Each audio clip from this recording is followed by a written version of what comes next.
Hi, it's Rory from counsellingtutor.com, and I'm here with Bob Cooke from the Manchester Institute for Psychotherapy, and we're going to talk today about therapists working with sexual abuse. And this is something that certainly as a therapist I work with and engage with my clients, working to try and help them come to terms or to free themselves from that past experience and live their lives in a freer way. I think that may be a bit of a clumsy way of describing it, but it's how I feel that I work.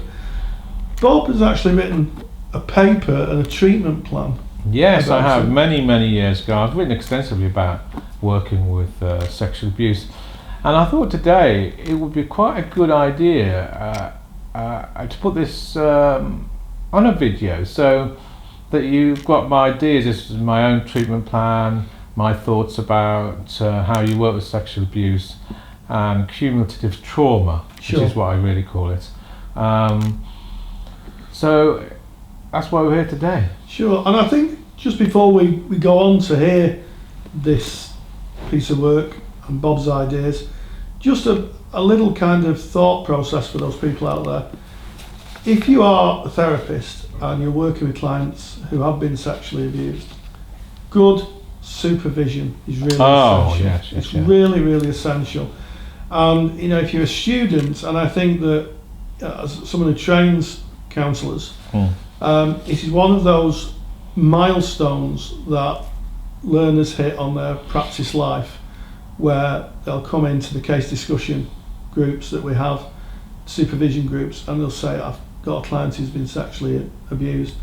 So I think when you're working with that kind of material, you really need to think about your supervision. You really need to think about how much you know. If you are a student, you need to really be working with your tutor and also your supervisor to make sure that you're giving your client the best possible service. And working at this level, of course, is going to impact you. It's going to impact the therapist. So it's Sure. very wise words. I mean, you're talking about cumulative trauma. You're talking about usually neglect. You're talking about very deep-reaching emotional issues, Sure. which will impact the therapist. Absolutely. And usually hit on many different areas, perhaps that they identify with things like loss and trauma and hurts. Absolutely. So therapy and supervision is very vital in these areas, but specifically in this area. I think that's obviously we're talking about from a client's perspective, but there is something really for me about how you're taking as a therapist, how you're taking care of self, working with the material and working with the impacts on it. And we talk about being emotionally robust as a therapist, being able to almost stand the impact of the material, because a client doesn't want somebody who crumbles under the material, because it'll just make the client feel that it's too hard for the therapist to hear. And a little bit of a thought on the language, Bob. I always kind of shudder a little bit when I hear my students, they don't do it after the first time, say they've been a victim of abuse. I always use the word survivor. This treatment plan is called From Survivor to Thriver. Right. Because one of the best books that I know on this whole area, written by two wonderful therapists, American actually, in 1986, it's called The Courage to Heal.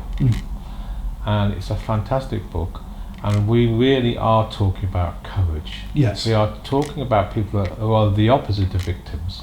Yes. They're people who actually have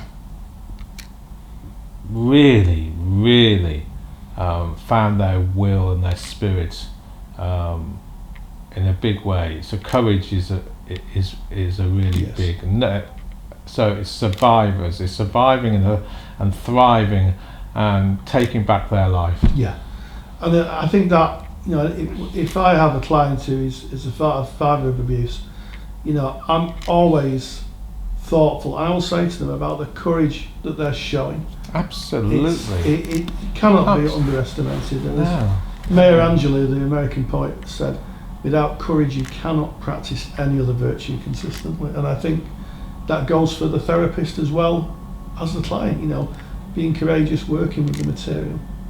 So what do we know about the psychology of someone who's had historic abuse? Where do they start from? And I know it's going to be a wide gamut, isn't it? But what do clients usually present with? How do they usually present? Well, that's an interesting place you started, because I started there in this article. What are the features of what do they present, and how?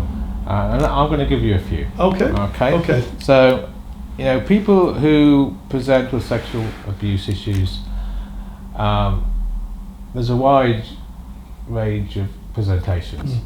Okay. Anxiety, panic attacks. Yes. Often, will always be there. So they may. I'll go through this list. Okay. Okay. Anxiety, panic attacks, flashbacks. Yes. So people who are experiencing trauma, and this is what this is. Yes. Will often have what we call in psychotherapy flashbacks, and what that means is they may remember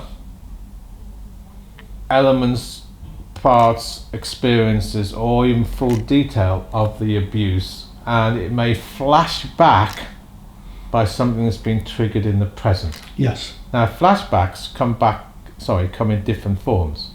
So you can have what we call cognitive flashbacks, which means they may remember in detail the actual abuse, yes, but not feel anything. Sure. So almost like someone at cinema watching the process. Yeah. Yeah. And they don't actually, their senses are almost shut down as well. Yes.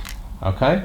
Then you can get flashbacks of feelings, but they don't know what those feelings are associated with, i.e. they might get panic attacks and don't know what the panic attacks are about. They may feel anxious and don't know what the anxiety is about. So they don't have the cognitive memory of the abuse, it's been cut off, but they have flashbacks which are isolated in terms of feelings. Sure. And it's so built into their lives that they come to therapy. Yes. So you have different types of flashbacks. But the flashbacks are, especially the emotional ones, without the memories or the thinking or the belief systems, are so destructive to their lives, the anxiety that comes with that, that they often have difficulty in concentrating, in being in relationships, and the feelings become so overwhelming that they might even shut down. Yes. Yes. And certainly they then might come to therapy to understand what's happening, because they can't actually have thought processes because they've shut off the cognitive process of the event. Yes, so that's what we call disassociation. Again, where it's so traumatic that the brain shuts down, or it's not accessible. That event or set of events aren't accessible, but what the client's left with is the feelings and triggers, you know, things like smells, sounds, even situational things like cushions, pillows, absolutely, and virtually anything, isn't it? Anything which can trigger that, those flashbacks. So we've got anxiety, we've got panic attacks, and of course relationship issues and trust issues. Absolutely. So people often come talking about, well, you know, I can't trust anyone because all my trust has gone. Yes. How can I trust anyone else when I have been so violated?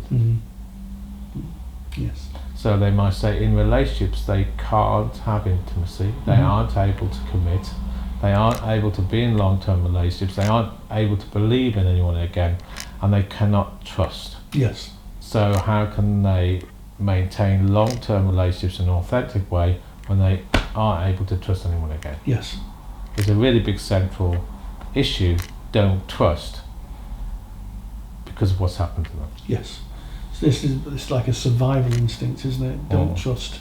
Mm. So that's the kind of things. And some more. I've got yeah, some more. Sorry, Bob, sorry, it's the whole page. Well, there's a few anyways. We've got okay. relationship issues, anxieties, sexual problems, of course. Yes. Obviously, anything that will trigger off those that awful issues in the past of so sexual problems. Yes. They're really obvious ones. Self-image. Yes. Poor self-image. Yes. Think of themselves as worthless, yes. not valuable. They've been, violated at that level, and then a really big percentage issue here, which will always present itself: shame. Absolutely. And vulnerability. Yes. They feel so ashamed. Yes. And of course, it's the shame of the perpetrator, not theirs, but yes. they take it on. Yes. So they feel so ashamed of the whole process, and that is such a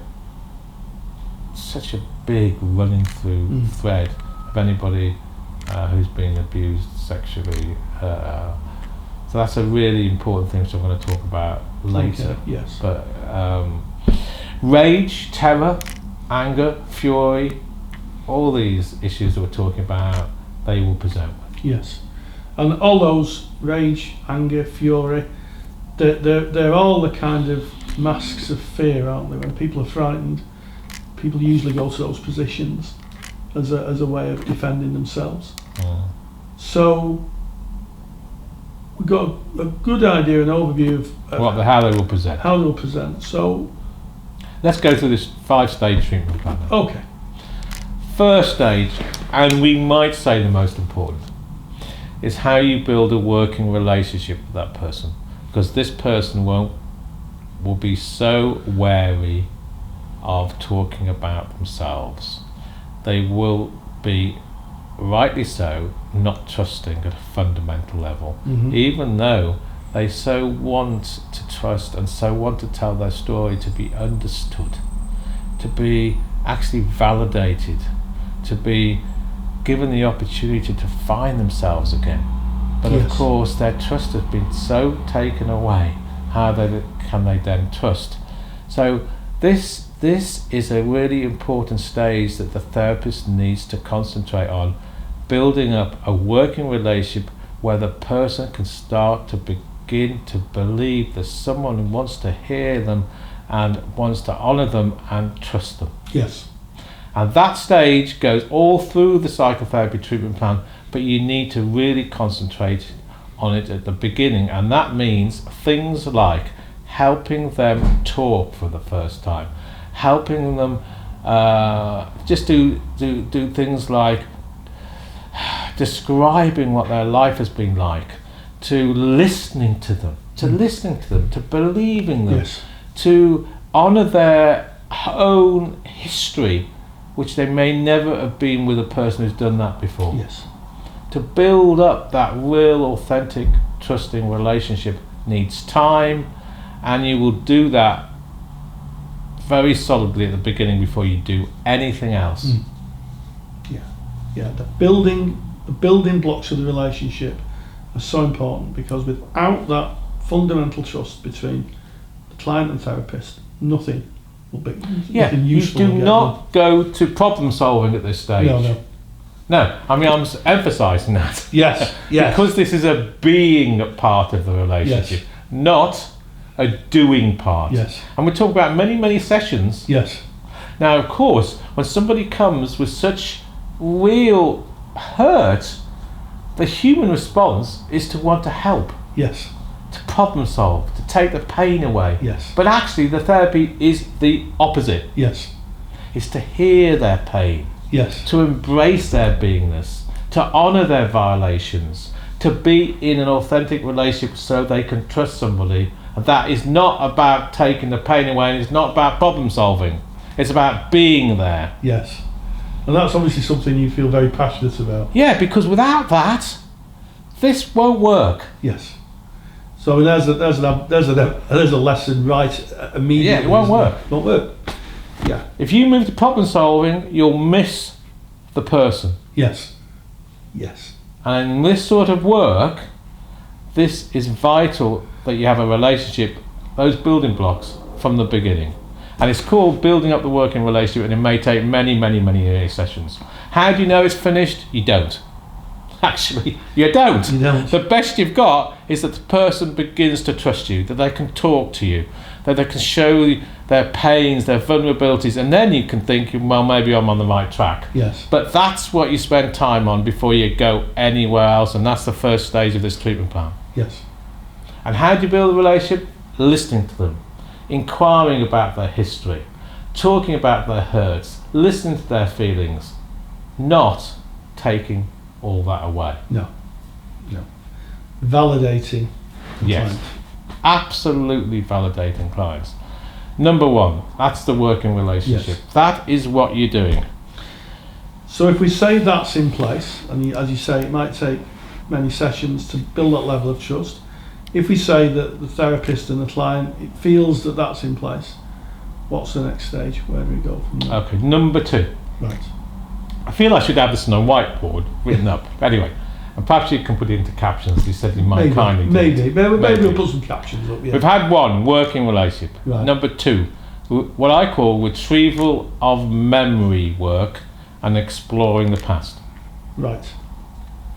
And what that means is helping them remember what they don't want to remember, Yes.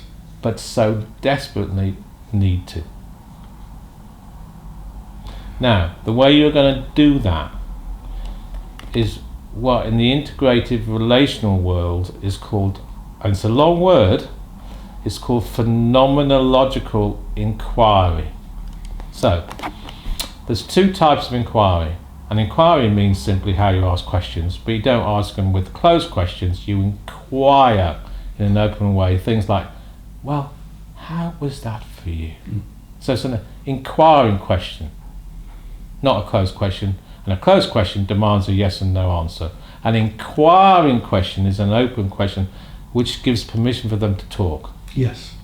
And there's two types of inquiry questions that I like to think of. Okay. One is historical inquiry. So who does he or she remind you of? So it's historical. Yes.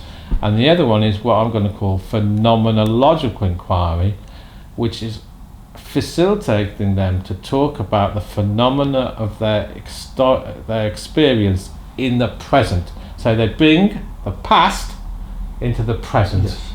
So how was that for you? Yes. Tell me a little bit more about that. So, the way that you are going to help retrieve memory, which they don't want to remember but Sure. don't desperately need to, is asking phenomenological question. How was that for you? Tell me a little bit more about that. Oh, wow. And then helping them look for how they coped. Yes.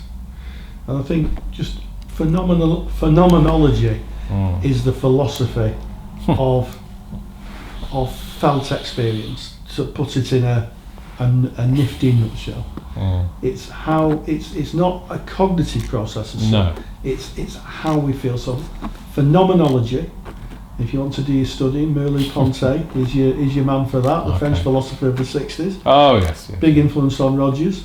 But it is about feeling inquiry. So I'm really getting the sense that it's about really exploring how the client feels. And helping them retrieve memory. Yes. Now, as you phenomenologically inquire, how was that for you? Tell me a little bit more. Oh, and how did you cope on that? You know, as you go deeper down the layers, and they talk about their experience, they then will probably retrieve memories that they've cut off. And then you need to help them explore how they cope today and how they function today. And of course, how they function will be to protect themselves going to those memories. Yes. And how does that coping mechanism, which was so necessary then, hinder them today? Yes. And that could be in things such as forming relationships, Yeah. intimacy, sexual intimacy. Yeah. It could even be little things like places someone would go, things people might wear, or products that they might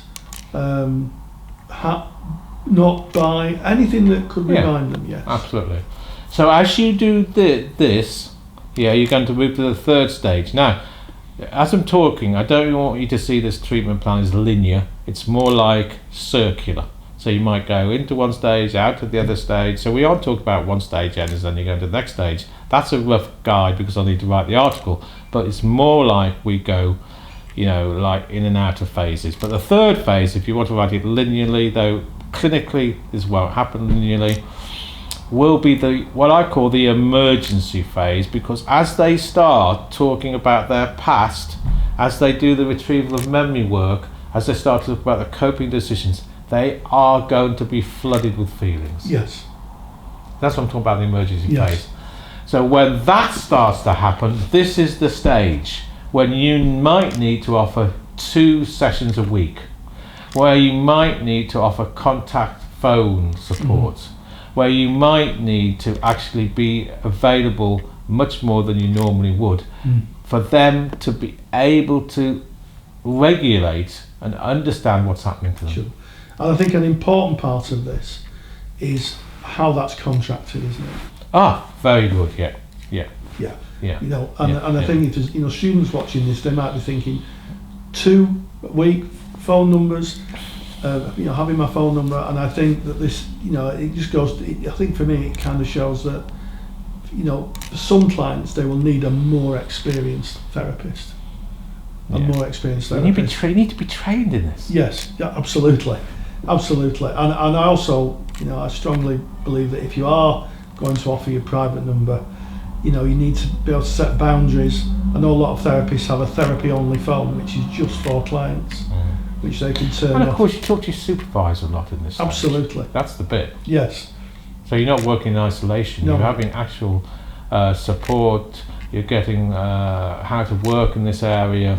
So there's a whole sort of built-in process here.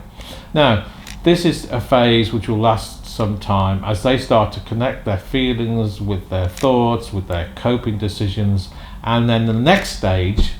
So we're going through the stages, working alliance, building up a relationship. Then the phenomenological inquiry we're talking about, and then as we go on, we now come to the emergency feelings, and now we come to what I call grieving and letting go. So that means grieving for what they lost. Yes.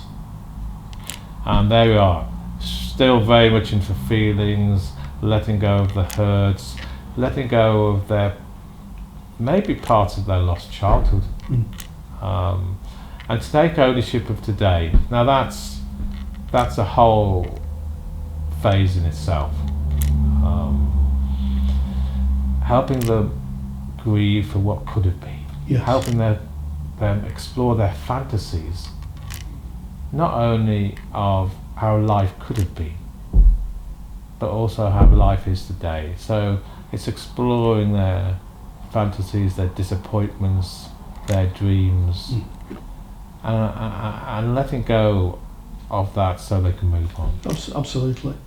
It is a circular approach that starts with the client coming in and building trust and moving through, and you've said this in your discussion, moving through the phases until we get to that phase where they're looking at what might have been, maybe what they wanted, grieving for the loss. And then after that phase, and I'm moving on a bit because of the time of this video, we now move to making new decisions and reintegrating those positive new ways of coping, those new decisions into their lives so they can function more healthily and grab the nectar of how they want to be in life. Yes. And that is done through the support of the therapist, making new positive decisions, letting go of the old ones, taking back part of the self they've cut off, developing new ways of being, reintegrating that into their adult ego state, helping themselves grab what they've lost. Yes. This is such a vital part of the psychotherapy because, of course, they don't know how to do it. No. So the therapist has to be vital in these new behaviours, these new ways of being, helping the person develop a new map. Again, takes time. Yes. And I heard you say, vibrant, has to be vibrant. I think this is the essence of what we do. We're not working with what I would call just any old empathy, but idiosyncratic empathy, where you're working with empathy, working with the client on their basis, on that I-thou perspective. Yeah, absolutely. And you mentioned a word there which I haven't mentioned yet, but I would like to pick up on it, and that's empathy. Yes. Now, in this particular type of work with this particular client, empathy is so important, and the client will find it so hard to take. Yes. Because fundamentally their trust has gone. Yes. They have a don't trust process, and empathy is probably received as something like a trick. So, as I said, the working relationship is so important. Empathy, you just continue being empathic, but understanding that because of their don't trust inclination, rightly so, it takes time for this to all build, but empathy is a really big word. To be empathic, to empathically inquire, to get into the skin of the client. These are the sort of areas we're talking about in intersubjective psychotherapy like that. The sixth and final area of this treatment plan is endings and termination. Now, termination is an odd word, so we'll say endings. Sure. How you end the therapy. And now, this is going to be a long-term psychotherapy treatment you're involved in. So you will, this will be an ending for you as well. This isn't just going to be like, oh right, next session is the last session, okay, blah blah, let's end and go.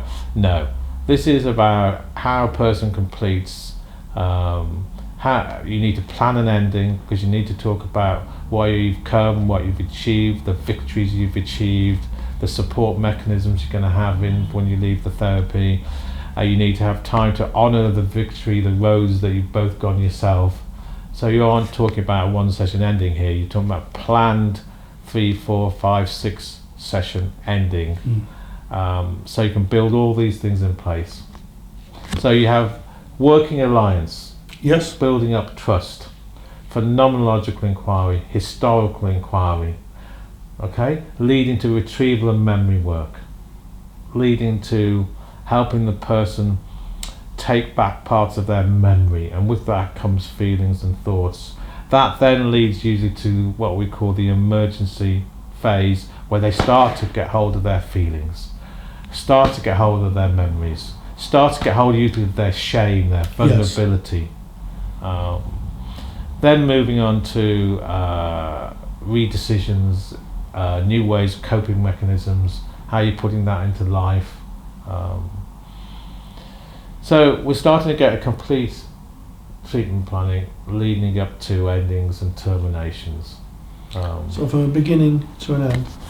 As we come to the end of this video, Bob, what advice would you give to a therapist who sees a client for the first time and realises that the work is going to be around historic abuse? What words would you say to someone who's started on that path as a therapist with a client? Number one, understand you're there for a long haul. Yes. This is not short-term therapy. This is much, much, much more about patient, long-term psychotherapy. Yes. Be prepared to hear things that may revolt you, disgust you. I'm talking about, that you may find hard to take on board yourself. Be prepared to have your own therapy, your own supervision, and don't be afraid to use empathy, compassion, to use your sense of self in a human way. And what about immediacy? What about the therapist saying, that feels for me? Oh yeah, they need you to be in a human encounter in a real way. Yes. Not some dissociated, cut off section of yourself No. to be there in an immediate way. Yes. So there's somebody who validates, cares for them. They can feel valuable and worthy for the first time for a long time. They can feel somebody who believes them, can be on their side, can support them, so they can,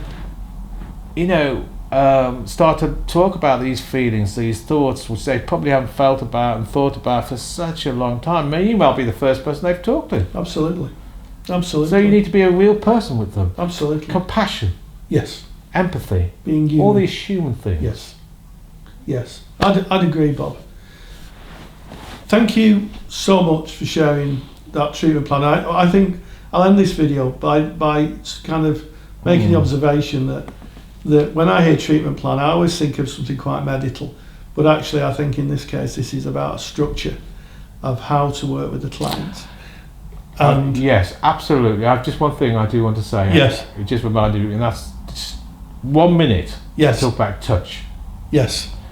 With people who have been so violated and so traumatized, the thinking about touch is so vital here, because though you most as a therapist might so desperately want to hug them or take the pain away, Yes. in some way, I would really, really, really advise that you think about this. Yes. Because your touch may be interpreted in a way, even unconsciously, where you become the abuser. Absolutely. So I suggest to keep away from touch, if somebody's yeah. been sexually abused. And maybe we'll do a video about touch in psychotherapy. Yeah, I just wanted to at some say point, that because it's a really big part. And I think that's important. And I also think that if you're working sort of in a gender across gender